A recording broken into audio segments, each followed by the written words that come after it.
Assalamualaikum warahmatullahi wabarakatuh. Sahabat-sahabat semua, kajian hari ini kita akan belajar tentang perubahan pembelajaran dari masa ke masa. Belajar ilmu sosial selalu berubah, selalu ada perkembangan. Entah itu belajar tentang pemasaran, manajemen investasi, komunikasi, ekonomi Islam, sejarah, pengantar manajemen, investasi sendiri, ekonomi, manajemen sumber daya manusia, dan lain sebagainya. Yang paling luas tadi tentang sejarah, tentang muamalah. Tentu kita harus membaca tentang masa lalu. Bagaimana sih yang terjadi pada masa lalu? Kita mungkin masih ingat waktu kita di SD dulu, mungkin pada masa-masa 80-90-an. Kita masih ingat betul pelajaran ini Budi, ini Ibu Budi, ini Bapak Budi. Ada juga kerbau Pak Madi 3 ekor. Kerbau Pak Madi gemuk dan besar. Kerbau. Nah, itu dihafalkan terus menerus, dan kemudian dalam perkembangannya itu masih digunakan sampai hari ini. Itu. Jadi yang pertama yang kita ingat dulu ada metode hafalan. Dihafalkan, diingat, kemudian dijadikan pegangan. Kemudian setelah terjadi hafalan, berubah, ada analisis gitu kan. Analisis terhadap sebuah kondisi yang ada. Dari data yang ada kemudian dianalisis, dari informasi yang ada kemudian dianalisis. Bahkan pada masa kejayaan analisis ini, analisis dari satu pola saja data kemudian dibaca, itu banyak dosen yang mengatakan masa mahasiswa harus hafalan. Karena apa? Karena sedang begitu hebat-hebatnya analisis. Seakan analisis itu bisa menyelesaikan semua persoalan. Nah, dosen mengatakan masa mahasiswa harus hafalan gitu. Enggak. Kadang-kadang kita juga mungkin dosen-dosen juga lupa kalau sholat itu yang dibaca ya hafalan. Jadi kita sebenarnya jangan terlalu mudah menyingkirkan sesuatu yang lama, tapi jadikan itu sebagai pegangan untuk menyempurnakan dengan kajian-kajian lainnya. Jadi hafalan juga penting, analisis juga penting. Hanya persoalannya hari ini dalam proses pembelajaran, ketika mahasiswa dikasih tugas, jawabannya bukan atas soal itu, tapi jawabannya menggunakan jari-jari. Apa jawaban jari-jari itu? Yaitu mereka menggunakan AI atau AI ya. Nah, ini juga kan sulit juga kita ya. Kalau orang, oh bukan AI gitu ya. Padahal apa itu AI? AI akhirnya juga ke AI juga, artificial intelligence gitu kan. Ini ndak penting untuk kita kaji tentang hal itu, tapi yang penting sekarang Meta, AI, internet, Google itu menjadi jawaban. Jadi jawabannya sekarang menggunakan jari-jari gitu kan. Analisis selesai dengan AI, analisis selesai dengan Meta, analisis selesai dengan Google, dengan internet, dengan model-model yang lainnya, dan akan berkembang terus-menerus. Nah, ini harus disikapi oleh kita. Berarti hari ini juga ke depan bahkan akan ada perubahan lagi yang signifikan tentang pola pembelajaran di kita. Dari apa yang terjadi di masyarakat. Makanya kemampuan kita membaca, nah, itu penting. Membaca apa? Membaca dari alam, membaca dari Google, membaca dari apapun yang kita lihat, yang kita dengar, dan yang kita rasakan. Ada yang lucu juga. Ketika kajian-kajian bahwa hari ini terjadi perubahan, Loh, AI juga, Meta juga, Google juga nggak bisa menyelesaikan hal-hal yang spesifik. Ya persoalannya bukan di situ. Itu kan memprihatinkan juga kalau ada perdebatan ke arah itu. Nah, bagaimana mungkin produk manusia itu bisa sempurna? Ya bagaimana mungkin kita juga membatasi HP orang dewasa dipakai oleh anak-anak, walaupun sebenarnya fasilitas yang disediakan untuk membuka HP itu disesuaikan dengan umurnya. Iya, tapi sebatas itu. Coba kalau HP orang dewasa dipegang anak-anak. Sama juga dengan pertanyaan, Pak, nggak bisa AI hari ini menjawab persoalan-persoalan kajian keagamaan tertentu. Iya, tapi banyak juga yang bisa. Bukan tidak bisanya, tetapi bagaimana perilaku mahasiswa sudah berubah hari ini. Bagaimana kita mensikapi terhadap teknologi. Jadi sebisa mungkin buat sahabat-sahabat semua yang belajar ilmu sosial, ya, ketika ada teknologi, ambil nilai positifnya, sempurnakan oleh kita. Kemudian pagari hal-hal yang bisa menjerumuskan orang kepada kerusakan. Karena apa? Karena teknologi udah menurut pembuatnya udah sempurna, tapi ada hal-hal lain. Nah, itu yang kemudian kita antisipasi. Sama jika sahabat-sahabat semua besok jadi pejabat, ketika bawahannya menyatakan, Pak, sekarang udah digitalisasi. Iya, digitalisasi. Persoalannya bukan digitalisasi. Tahu nggak, digitalisasi itu juga butuh user. Nah, usernya tetap manusia. Jadi digitalisasi ya tidak selesai di situ.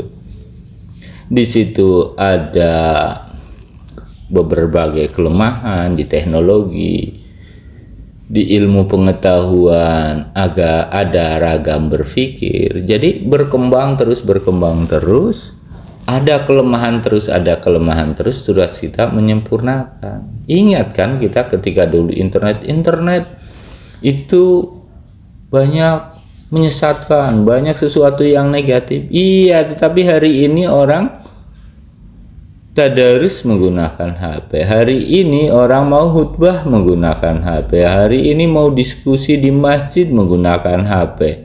Kita kan malu ketika ada saudara kita yang kemudian berpandangan terlambat. Kalau dosen kok sampai terlambat itu gimana? Cara berpikirnya itu.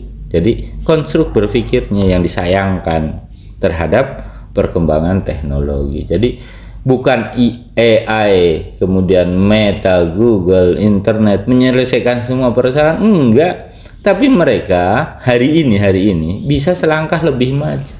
Nggak tahu nanti ke depan seperti apa, kan terjadi perubahan terus-menerus. Makanya kita harus tanggap terhadap perubahan-perubahan yang ada. Jadi sahabat-sahabat semua, kajian ini dibutuhkan untuk kita, untuk apa? Untuk mengembangkan ilmu. Jadi ada teknologi, ada ilmu pengetahuan diramu semua. Untuk apa? Untuk menyelesaikan persoalan-persoalan umat, untuk menemukan kesejahteraan. Oke. Jadi perkembangannya seperti itu. Nah, sahabat semua, ilmu pengetahuan hari ini itu seperti sampah. Apa itu sampah? Sampah dalam wujud barangnya. Ada dan banyak. Siapa yang mau dia dapat, siapa yang mencari dia dapat, siapa yang menggali dia akan dapat. Jadi ilmu pengetahuan itu didapat oleh orang-orang yang melakukan searching, pencarian terus. Jadi tidak tergantung kepada lembaganya. Bisa jadi dia kuliah tapi pengetahuannya tidak dapat, bisa jadi dia sekolah tapi pengetahuan tidak dapat. Yang tidak sekolah justru lebih dapat karena dia mau mencari.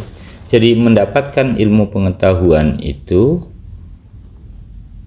sangat tergantung kepada diri individu masing-masing, bukan tergantung kepada lembaganya. Bukan hanya tergantung kepada lembaganya.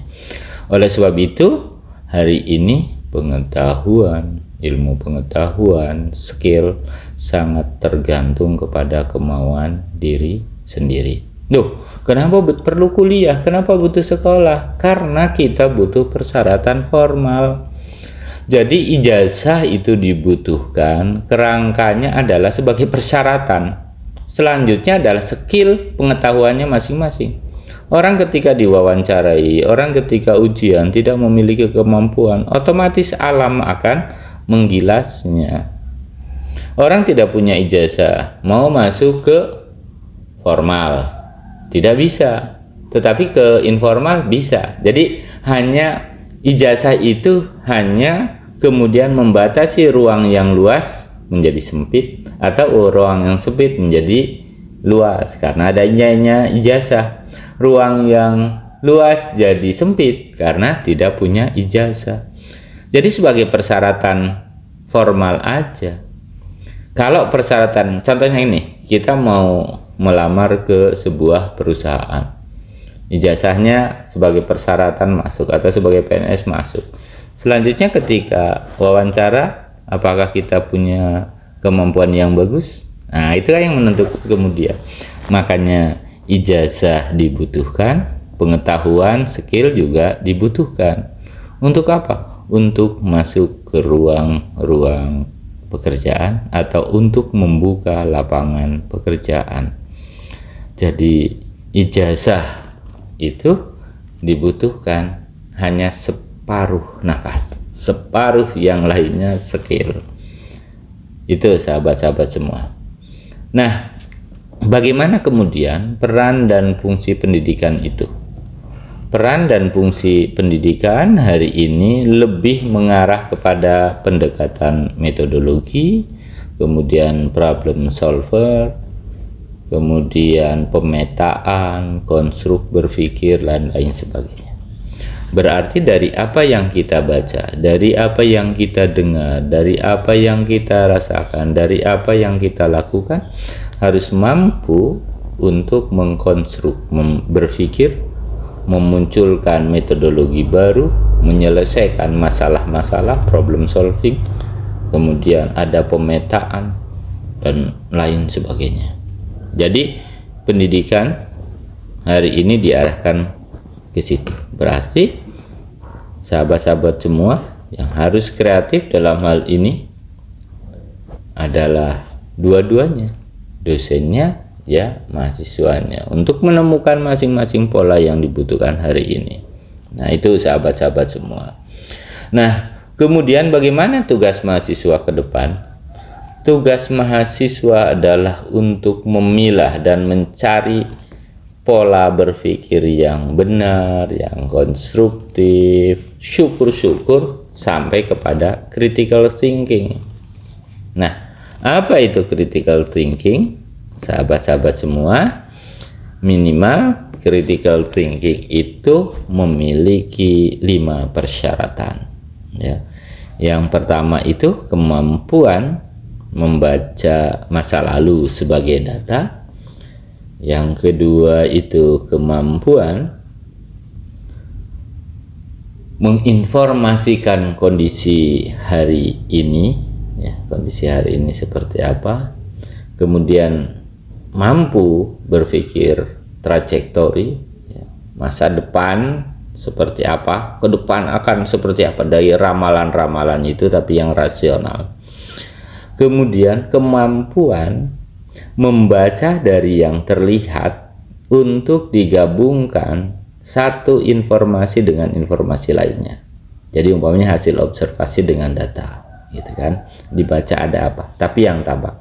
Nah, yang terakhir kemampuan membaca, ini yang tertinggi, kemampuan membaca dari yang terlihat, kemampuan membaca di balik dari yang terlihat, kemampuan membaca dari data yang terlihat, dari data yang terlihat tetapi di balik yang terlihat situ, kemampuan membaca di balik data yang ada. Jadi data kemudian digabungkan di yang lain, ada apa sih? Nah, itu.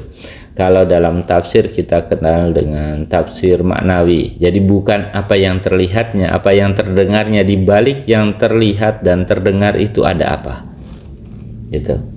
Itu 5 persyaratan untuk kita bisa masuk ke ruang critical thinking.